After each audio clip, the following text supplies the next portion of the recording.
നിങ്ങൾ കൊടുത്ത ഒരു നല്ല സന്ദേശം ഞങ്ങളോട് പറഞ്ഞു. എത്രയോ ആൾക്കാർക്ക് ഞങ്ങളുടെ ഉപ്പുമുളകിലൂടെ ഒരുപാട് സ്ട്രെസ് ബസ്റ്റേഴ്സ് അനുഭവിക്കുന്നവർക്ക് റിലാക്സേഷൻ കൊടുക്കാൻ ഞങ്ങളുടെ പരമ്പരയ്ക്ക് സാധിച്ചിട്ടുണ്ട്. സീരിയലുകളാണ് ഓരോ ദിവസവും ഓരോ സബ്ജക്ട് അവതരിപ്പിച്ചുകൊണ്ട് അതിന് വെറൈറ്റി കൊടുക്കുന്നതാണ്. ഞാൻ അതില് നല്ലൊരു പാചകക്കാരിയായിട്ടാണ് അതിൽ അഭിനയിക്കുന്നത്. അതിൽ പ്രചോദനം ഉൾക്കൊണ്ടിട്ട് എത്രയോ വീട്ടില് നന്നായി കുക്ക് ചെയ്യുന്നു എന്ന് ഞങ്ങളെ വിളിച്ച് പറയുന്നുണ്ട് സാർ. ഞാൻ പോലുള്ള സീരിയലിനെ കുറിച്ചല്ല ഞാൻ പറഞ്ഞത്. പ്രകാശ് എന്താ പറഞ്ഞത്? ഇതിനകത്ത് ഈ സിനിമ എന്ന് പറയുന്നത് നമ്മൾ ഈ സിനിമയെ പൈസ കൊടുത്ത് തിയേറ്ററിലേക്ക് പോയിട്ടാണ് നമ്മൾ സിനിമ കാണുന്നത്.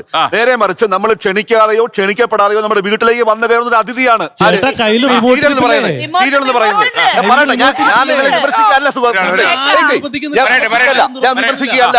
ഈ സീരിയല് വൈകിട്ട് 6:30 മുതൽ 10:30 മണി വരെയുള്ള പ്രൈം ടൈമില് നമ്മൾ ആ വീട്ടിലെ എന്തെങ്കിലും കാര്യങ്ങൾ വീട്ടിലെ അമ്മമാരോ അല്ലെങ്കിൽ മുത്തശ്ശിമാരോ ചെയ്യുന്നുണ്ടോ നമ്മൾ ആലോചിക്കണം. നിങ്ങളെ കുറ്റപ്പെടുത്തുകയല്ല. പറയട്ടെ ഉപ്പുമുളക് പറയട്ടെ, നിങ്ങളെ കുറ്റപ്പെടുത്തുകയല്ല.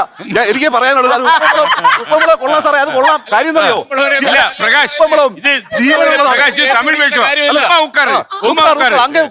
ഞാൻ പറയാനുള്ളത് ഉപ്പുമുളകും ജീവനുള്ള ഒരു സംഭവമാണ്. കാര്യം എന്നറിയോ, അതിനകത്ത് സാധാരണ ജീവിതത്തിന്റെ സ്പന്ദനങ്ങളുണ്ട്. നമുക്ക് നമ്മുടെ ജീവിതത്തിൽ നിത്യേന അനുഭവിക്കുന്ന കാര്യങ്ങൾ ഉപ്പുമുളകിൽ നമുക്ക് കാണാൻ സാധിക്കുന്നുണ്ട്.